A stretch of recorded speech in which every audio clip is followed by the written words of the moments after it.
Beneath the bright skin of the reef lies a hidden city, built not from streets but from cracks. Every crevice is real estate. Every shadow is a doorway, and in this maze, survival often depends on the simplest advantage, the shape of the space around you. Here, coral heads and limestone ledges form narrow corridors that funnel movement. Small fish learn the routes. Crabs patrol the rubble. Cleaner wrasse run their delicate stations like neighborhood clinics.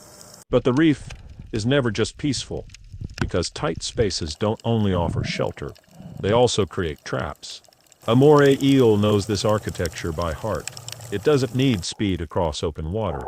It needs a corner, a choke point, a bottleneck where an escape becomes a decision. The Moray's world is measured in inches. How far a body can turn, how fast a fin can reverse, how quickly panic can collapse into a dead end. And somewhere nearby, an octopus is reading the same map in a completely different way.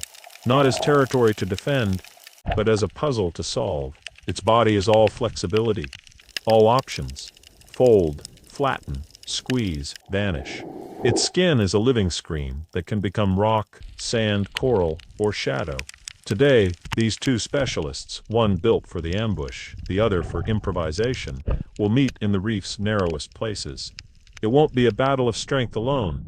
It will be a duel of angles, timing, and choices made in a single breath. A moray doesn't chase like a tuna or strike like a barracuda. It designs an encounter. In the reef's cramped corridors, the eel's body becomes a lever, coiling in place, anchoring against rock, storing energy and muscle. When it moves decisively, using the walls as allies. Morays often breathe with a constant gape, pulling water over their gills. It can look aggressive, but it's simply the cost of living, where water flow is slower, where oxygen arrives late.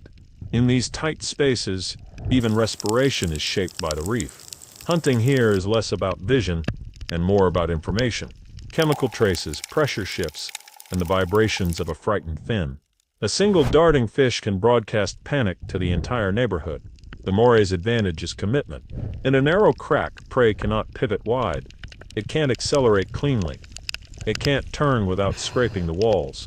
The eel understands the reef's geometry, where an exit narrows, where rubble collapses into a blind corner, where one tunnel connects to another. But every specialization has a weakness. The same crevice that hides the moray also limits it. A moray cannot easily reverse. It cannot fold itself into any shape. In a world of tight angles, flexibility can be more powerful than force, and that is exactly what the octopus brings. A body with no rigid bones, a mind that can plan, and an arsenal that doesn't rely on teeth, camouflage, misdirection, and jets of water that turn the seafloor into smoke. For an octopus, the reef is not just a home, it's a thinking tool. Every rock is a shield, every crevice is an option.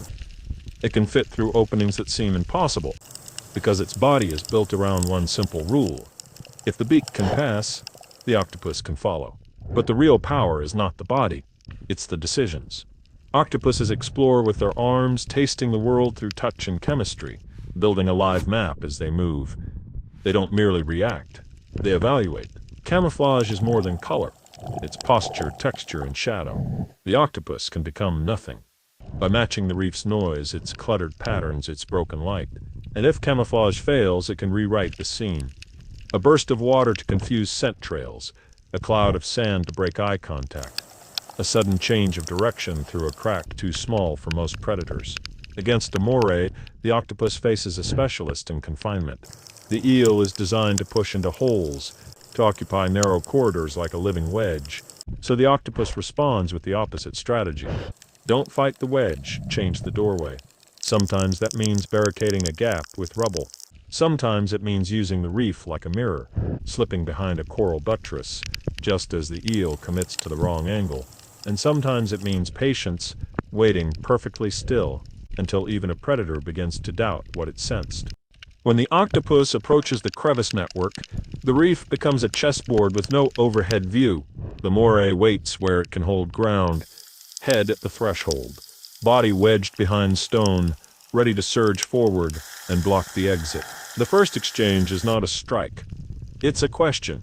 The octopus tests the entrance with an arm, then withdraws.